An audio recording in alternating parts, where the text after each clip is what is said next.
از امارات خوشحال هستی یعنی؟ از امارات خوشحال هستم، از شما خوشحال هستم.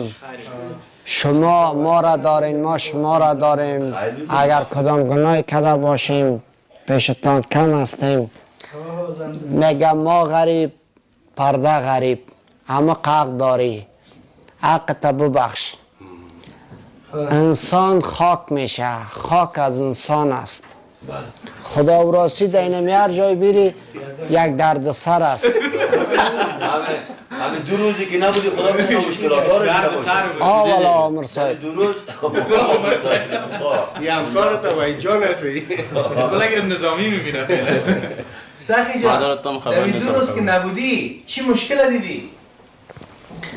موتر تیل نداره، خانواده گم، مردم یک رفیقا گم، مردم یک چیز میگه شما دیگه چیز میگین. حیران موندیم با خدا. حال خوش هستی؟ این مردم هم پیدا شد، تیلم برات میرسه، نانم برات میرسه، نوشابه برات رسید. دیگه چی همکاری ما کنیم از واسه توان ما باشه؟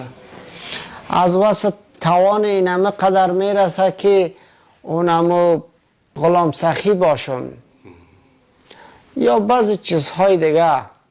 این خوب است همین 2 روز نامت یادت نرفته. من محترم هستم. 100%. او بچه کل مردم تو رو پرسان میکرد، از اروپا و امریکا گرفته تا داخل افغانستان کل مردم افغانستان میگفت همین سخی کجاست؟ تو کجا رفته بودی؟ من تا یک جای رفته بودم کار داشتم. خوی تو 2 شب و 2 روز گم شدی چی کل گیره سرگردان کردی رفیق؟ نه این عکسای تا چاپ کردیم ولی یه جای بیکار است، بیکار که ما نبازی جمعی. نه محمود تو گفتم باش نظر شما چی از دی باره؟ بله ها نظر ما منفی است در باره که دیگه از دفتر برآمده جای نری بچش. درست. این شکر است که اطلاع زود رسید.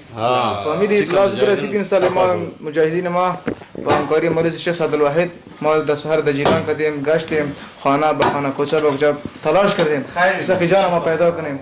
اگه اطلاع ایت مردم هست اطلاع زود نمیده به مجاهدین، اطلاع نمیده. زیاد وقت میشه 1 ماه 2 ماه بعد اطلاع میده که به نام این شخص گم شده.